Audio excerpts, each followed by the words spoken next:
안녕하세요. 미라클 브레인입니다. 오늘의 경제 관련 뉴스 시작합니다. 송도 아파트 진짜 심각한가요? 최근 수도권 아파트 시장이 급속도로 얼어붙고 있습니다. 특히 한때 9억 5천만 원까지 올랐던 송도 아파트가 이제는 7억 원대로 내려왔다는 얘기까지 나왔는데요. 도대체 무슨 일이 벌어지고 있는 걸까요? 이번 변동의 핵심은 바로 6월 27일 발표된 대출 규제 때문입니다.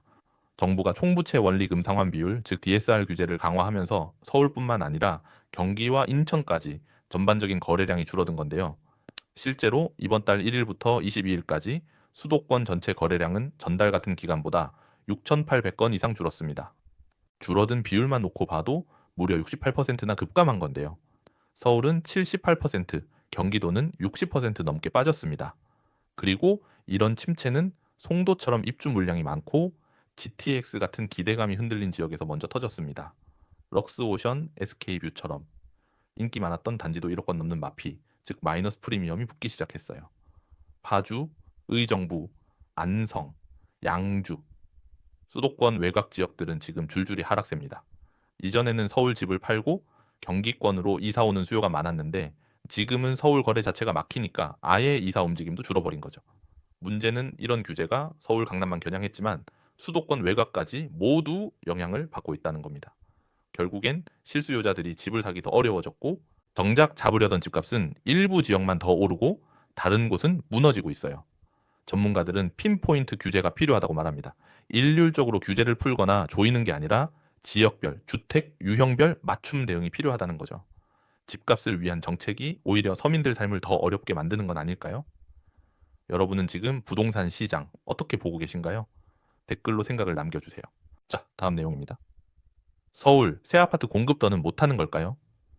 대출 규제가 수요를 잠그고 있는 가운데 이번엔 공급 문제가 수면 위로 떠올랐습니다. 정부가 꺼내든 새로운 카드, 서울 유휴부지 개발입니다.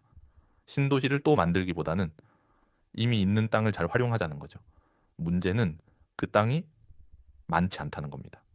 대표적인 곳으로는 태릉 골프장, 서부 면허시험장, 그리고 수색, 수서 같은 철도 차량 기지 부지가 거론돼요. 다 과거 정부에서도 한 번쯤 언급된 곳이죠. 이번에도 과연 실현될 수 있을까요? 정부 입장은 분명합니다. 신규 택지를 계획하는 데는 너무 시간이 오래 걸린다는 거예요. 그래서 공공청사 부지를 복합 개발해서 아래는 사무실, 위에는 주택 형태로 짓는 방식도 추진 중이라고 합니다.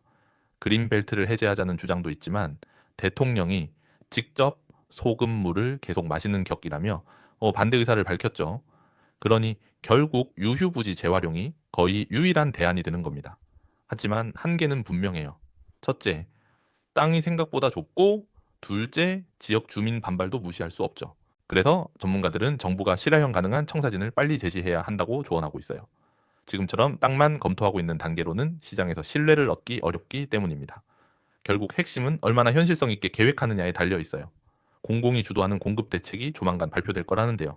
이번엔 말뿐인 계획이 아니라 진짜 실현 가능한 실행안이 나올 수 있을지 모두가 주목하고 있습니다.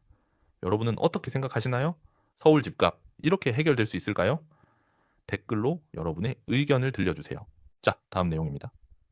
중국 출장. 그냥 다녀오면 큰일 날 수도 있습니다. 미국 월가에서 중국 경계령이 떨어졌어요. 심지어 세계 최대 자산 운용사인 블랙록이 직원들에게 이런 지침을 내렸다고 하죠. 중국에 출장을 가는 경우 회사에서 지급한 휴대폰이나 노트북은 절대 쓰지 말 것. 심지어 가상사설망, 즉 VPN 사용도 금지.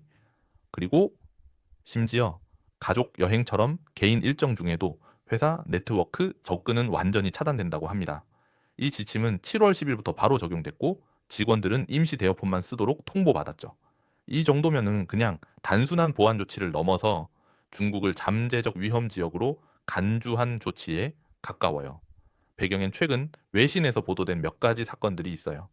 웰스파고의 고위 임원이 중국 출장 중 출국을 막혔고 미국 상무부 직원 한 명은 몇 달째 중국에 발이 묶여 있는 상황.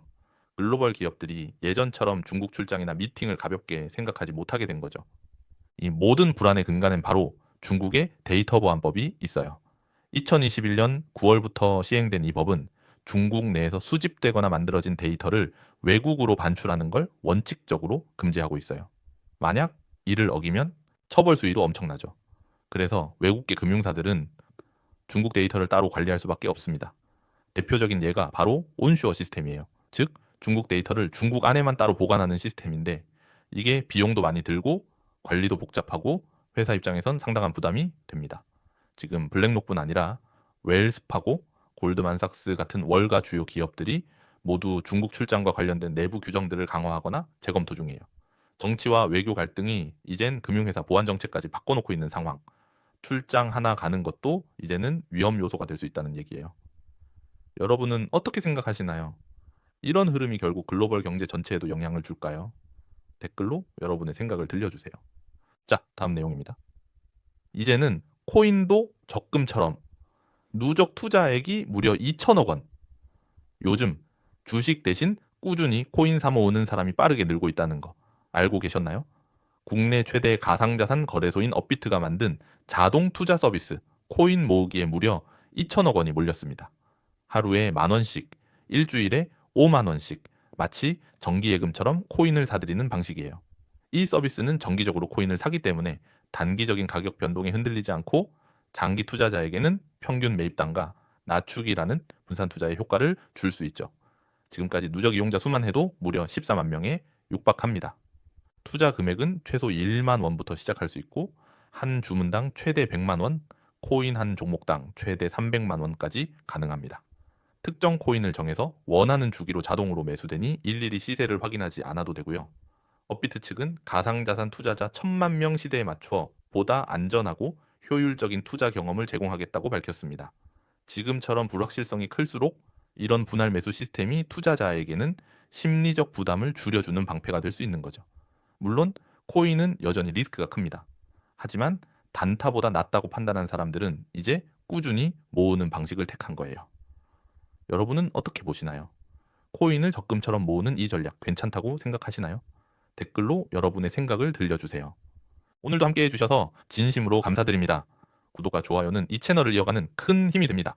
알림 설정도 잊지 마시고 매일 아침 새로운 인사이트 받아가세요. 지금까지 미라클 브레인이었습니다.